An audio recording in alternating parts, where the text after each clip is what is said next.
The user-defined polling option allows you to add new attributes to existing managed objects. This applies to both system objects and extra objects that have been configured using user-defined collectors and attributes. System objects are present in every Entuity installation and represent network devices, ports, modules, processors, fans, and many other types of component or concept. Every different type of object has a number of attributes that each hold a specific piece of data that's relevant in the context of the component being modeled by the object. There's a UI wizard that can be launched from this link in the Summary tab of the User-Defined Polling page, which is available to administrators and suitably authorized users from the Administration menu. This wizard requires a managed device to be selected. To see a full list of all of the devices under management on this server, simply click the Search button. If you'd like to limit the scope of the list, you can enter a substring first.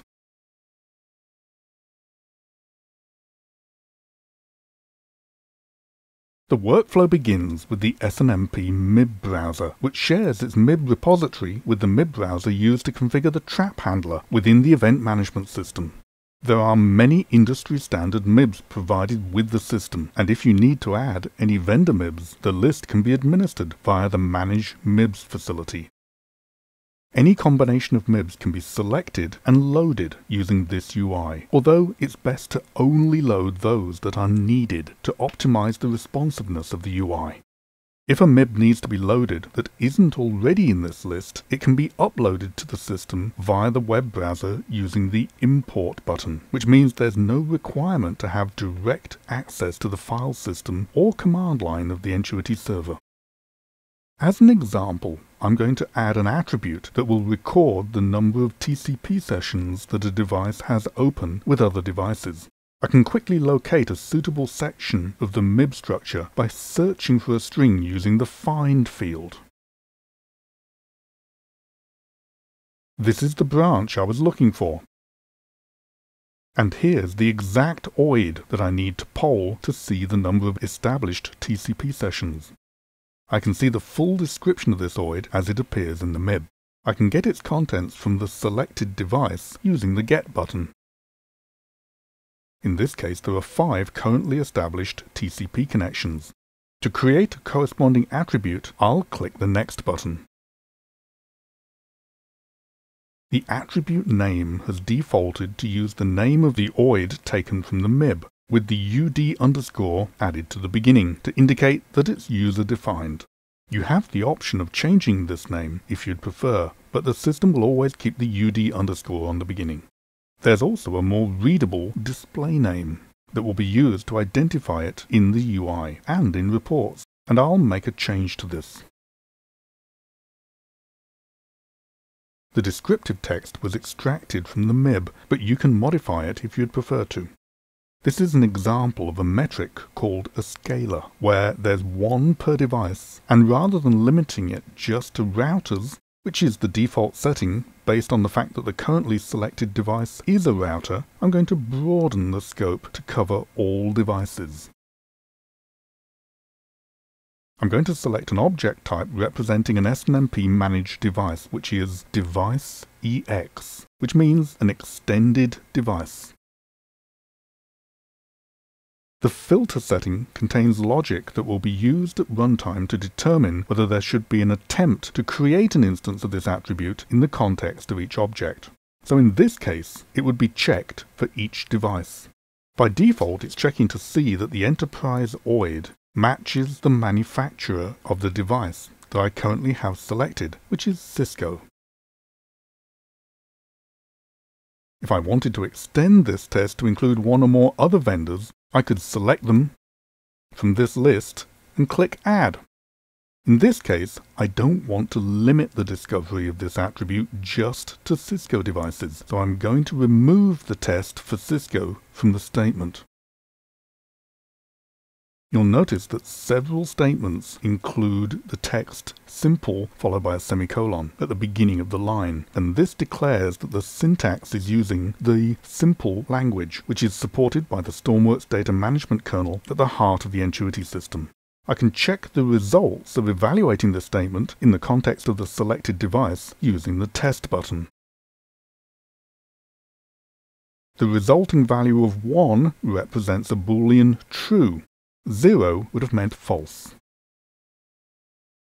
The display format and data type automatically default to suitable settings based on the MIB definition and will rarely need to be changed.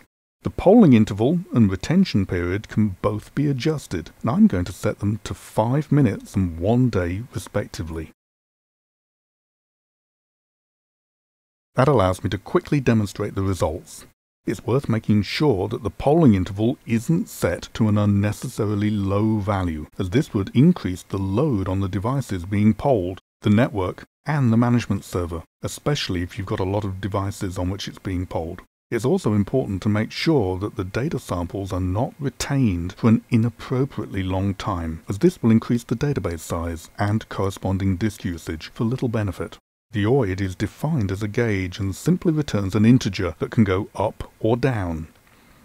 It's not an enumerated OID, where each different value has a specific meaning, so I can ignore the transform setting. If I want to declare one or more events that can be raised based on the polling of this attribute, I can select the Events tab. However, I can also continue to the definition of the collector and come back to set up any required events at a later date. That's it for the definition of the attribute, so I can move on to create a suitable collector. I'm going to leave most of the fields in the collector definition with their default settings, as they've been appropriately chosen.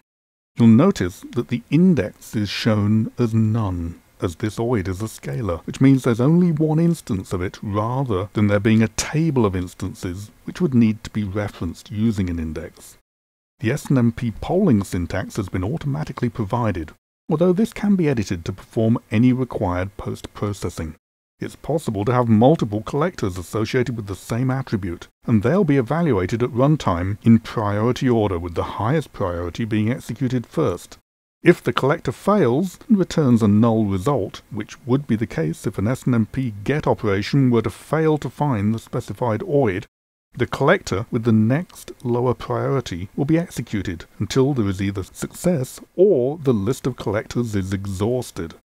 It's worth noting that this sequence isn't performed on every polling attempt, so the runtime overhead is minimal. Finally, there's another transform setting, but as this is a pure numeric OID, I'll ignore it in this case.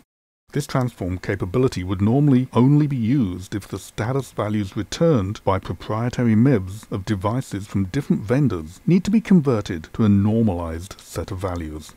That's the end of the procedure.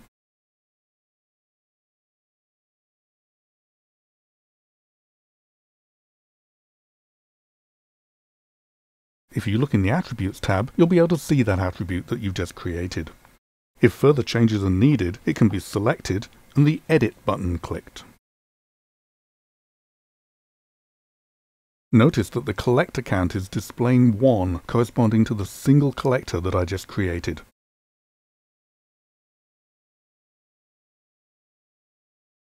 Here's that collector being displayed under the Collectors tab.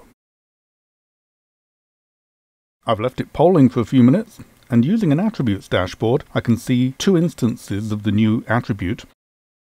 This one represents the object aspects of the attribute. It has no stream name.